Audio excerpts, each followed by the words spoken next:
বায়োএডের আবারও একটি নতুন ভিডিও। এই ভিডিওতে সবাইকে ওয়েলকাম। এক ব্যক্তির দেহের রক্ত অপর ব্যক্তির দেহে গেলে সে ব্যক্তির মৃত্যু পর্যন্ত হতে পারে। জানো কি? কেন এগুলো হয়ে থাকে? কেন রক্তদানের সময় আমরা ব্লাড গ্রুপ নির্বাচন করি? তো এর প্রয়োজনীয়তা কি? সেটাই আমরা জানবো আজকের ভিডিওতে।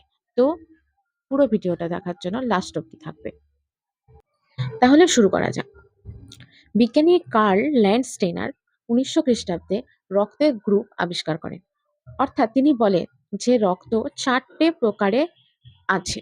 বিভিন্ন মানুষের দেহে এই বিভিন্ন প্রকারের মধ্যেই 4 প্রকারের মধ্যেই যেকোনো এক প্রকার থাকে। তিনি দেখেন যে আমাদের যে লোহিত রক্তকণিকা, এই লোহিত রক্তকণিকার কোষ পর্দা, লোহিত রক্তকণিকাও তো একটা কোষ। এবারে এই কোষের সব অ্যানিমাল সেলগুলোর মতো এরও একটা কোষ আছে, কোষ পর্দা আছে।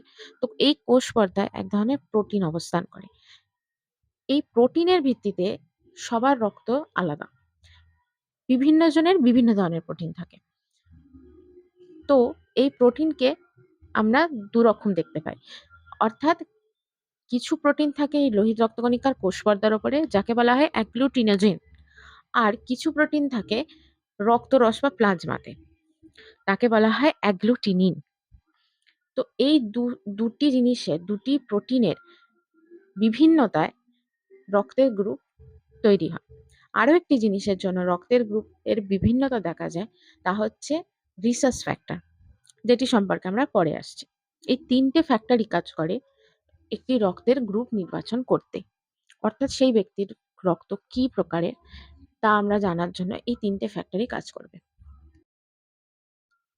প্রথমে আগে জানা যাক অ্যাগ্লুটিনোজেন কি। অ্যাগ্লুটিনোজেন হচ্ছে এই লোহিত রক্তকণিকার কোষ পর্দায় থাকা এমন এক ধরনের প্রোটিন।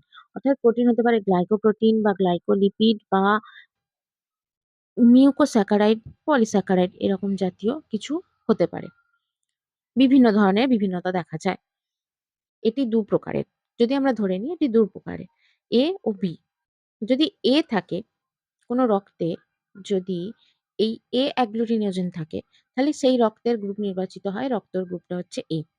যদি বি অ্যাগ্লুটিনোজেন থাকে, তাহলে সেই রক্তকে ধরা হয়, এটি ব্লাড গ্রুপ ধরা হয় বি।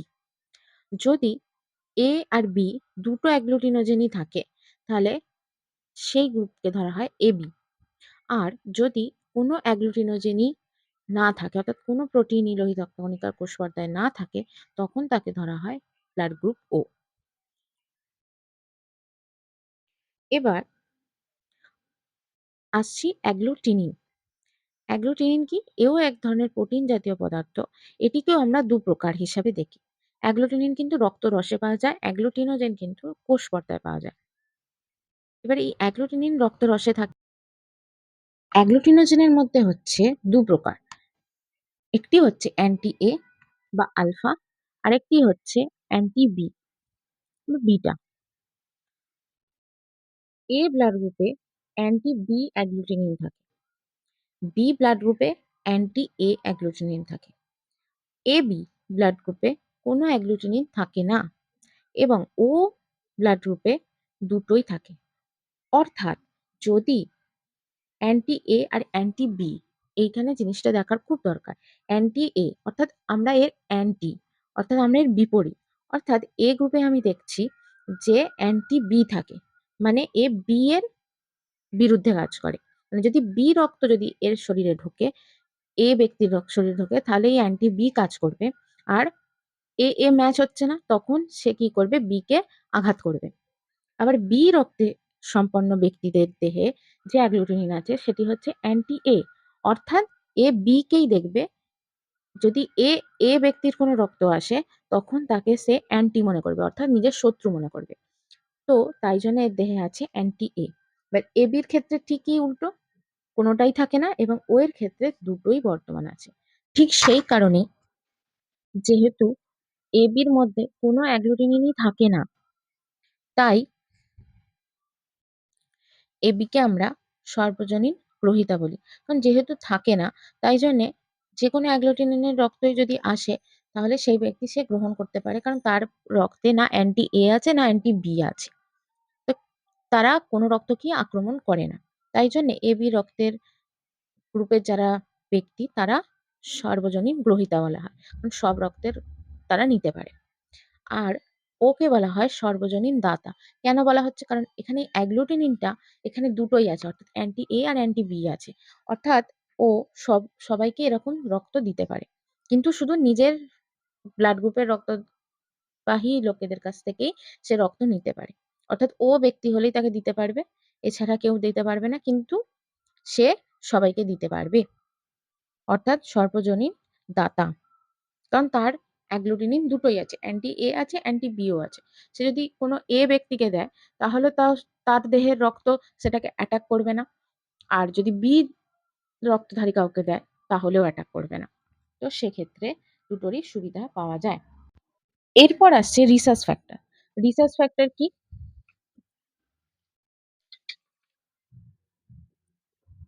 রিসার্চ ফ্যাক্টর হলো, এটাও এক ধরনের এই লোহিত রক্তকণিকার উপরে থাকা এক ধরনের প্রোটিন।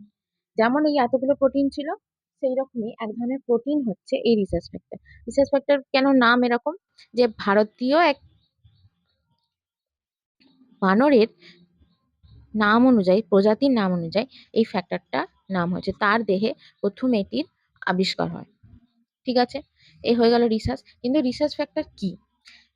এই রিসার্চ ফ্যাক্টর বুঝতে গেলে আগে বুঝতে হবে যে এই রিসার্চ ফ্যাক্টর হলো এক ধরনের প্রোটিনই, যেমন অ্যাগ্লুটিনোজেন প্রোটিন সেই রকমই।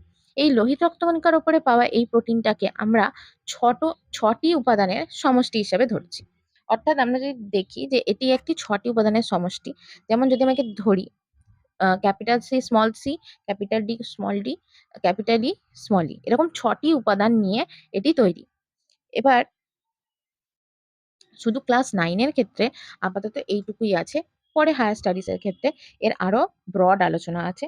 সেটি আগামী ভিডিওতে তোমরা পাবে। যদি এরকম ভিডিও পেতে চাও, আমার চ্যানেলটি অবশ্যই সাবস্ক্রাইব করবে। কারণ আমার চ্যানেলে সব রকম ভিডিও আসবে সমস্ত ক্লাসে, 9, 10, 11, 12 আরো হায়ার, এবং খুবই সহজে বাংলায় সেটি বুঝিয়ে দেওয়া হয়।